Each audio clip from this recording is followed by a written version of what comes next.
Minnesota Governor Tim Pawlenty joins me now live from Minneapolis this morning. Good morning to you, Governor.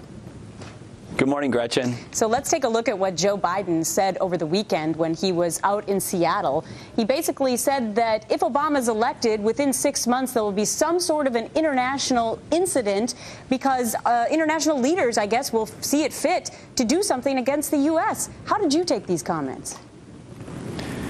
Well, it's not the first time that people like Joe Biden or Hillary Clinton or many others have suggested that Barack Obama isn't ready to be president, doesn't have the requisite experience to be president. And the last thing the country needs is a president who the world might be tempted to test. We need a candidate who's going to have passed the test.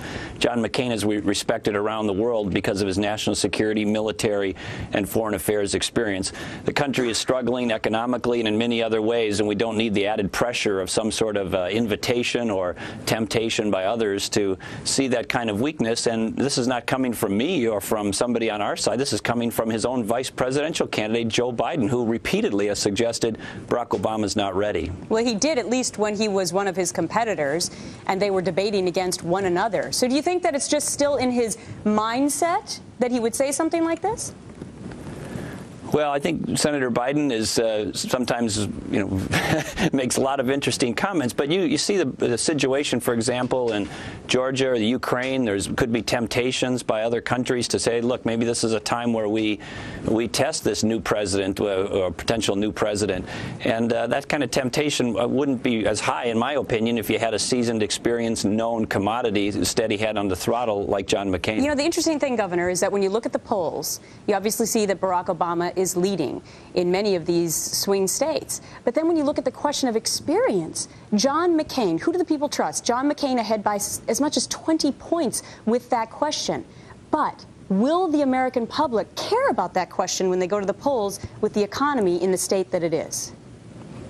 Well, as people are starting to get into the final phase of their decision-making, particularly those swing voters and undecided voters, you're seeing some of the polls tighten. CNN, Zogby, your battleground state poll that you had up in the earlier segment show the race tightening. I think one of the reasons for that is people are very serious about, is this person ready in terms of the experience? Senator Obama is perhaps the most inexperienced or least prepared person who would become president in the modern history of the country. Let me ask you a little bit about Colin Powell, because a lot has been made about his endorsement of Barack Obama on Sunday. John McCain has come out and said, hey, I would have at least appreciated a phone call. Do you think it's going to have an impact on those independent voters who haven't made up their mind yet? Well, of course, Colin Powell is a well-respected American and a friend of Senator McCain, and he's entitled to his own views. But I think people recognize that Senator McCain and Colin Powell have agreed on so many things. Colin Powell has said very complimentary and positive things about Senator McCain over the years, including in recent times.